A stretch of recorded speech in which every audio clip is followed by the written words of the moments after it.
কিয়ামতের বড় নিদর্শনগুলোর মধ্যে একটি নিদর্শন হলো হযরত ইমাম মাহদী আলাইহিস সালামের আগমন। কিন্তু অনেকে ইমাম মাহদী আলাইহিস সালামের আগমনের ব্যাপারে কিছু নিদর্শনের কথা বলে থাকেন। কেউ কেউ বলেন তার আগমনের আগে আরব দেশে তুষারপাত হবে। আবার কেউ কেউ বলেন নদ নদী এবং গাছপালায় পূর্ণ হয়ে যাবে আরব উপদ্বীপ।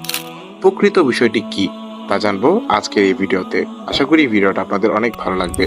তাই এখনো যারা আমাদের এই চ্যানেলটিকে সাবস্ক্রাইব করেননি, প্লিজ সাবস্ক্রাইব করে পাশে থাকা বেল আইকনটিকে ক্লিক করে দিন। হাদিসে পাকের বর্ণনায় কিয়ামতের আলামত হিসেবে এসেছে যে আরব উপদ্বীপ নদ নদী এবং গাছপালায় পূর্ণ হয়ে যাবে। তবে তুষারপাতের বিষয়টি আলোচিত হয়নি। হাদিসের বর্ণনা থেকে প্রমাণিত যে হযরত আবু হুরায়রা রাদিয়াল্লাহু তাআলা আনহু বর্ণনা করেছেন, রাসূল সাল্লাল্লাহু আলাইহি ওয়াসাল্লাম বলেছেন, ততদিন পর্যন্ত কিয়ামত প্রতিষ্ঠিত হবে না যে পর্যন্ত না আরব উপদ্বীপ গাছপালা ও নদী নালায় পূর্ণ হবে। হাদিসের এই বর্ণনা থেকে সুস্পষ্ট যে কিয়ামতের আগে আরব দেশসমূহে পানির অভাব হবে না, বরং প্রচুর নদ নদী প্রবাহিত হবে। ফলে গাছপালা ও নানা উদ্ভিদ উৎপন্ন হবে এবং বন জঙ্গলে ভরে যাবে।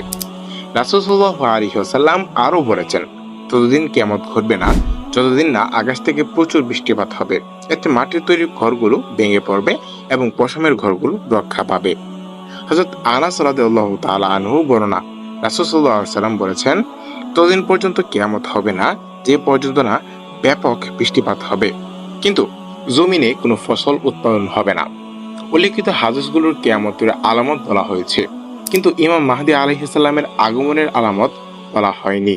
কিয়ামতের আগে আগমন করবেন হযরত ইমাম মাহদী আলাইহিস সালাম, বরং তার আগমনই কিয়ামতের আলামত সমূহের মধ্যে অন্যতম। সুতরাং আরব দেশে বৃষ্টিপাত ও নদ নদী প্রবাহিত হওয়ার হাদিসগুলো কিয়ামতের আলামত প্রসঙ্গে এসেছে, ইমাম মাহদী আলাইহিস সালামের আগমনের আলামত সম্পর্কে নয়।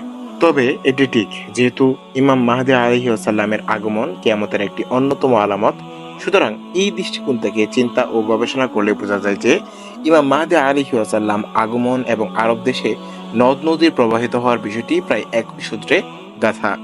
আল্লাহ তাআলা মুসলিম উম্মাহকে দুনিয়ার সব ফিতনা থেকে মুক্ত থাকার তৌফিক দান করুক, আমিন। তালহা জুবাইর ইউটিউব চ্যানেলটাকে সাবস্ক্রাইব করে পাশে থাকা বেল আইকনটিকে ক্লিক করে দিন। ধন্যবাদ।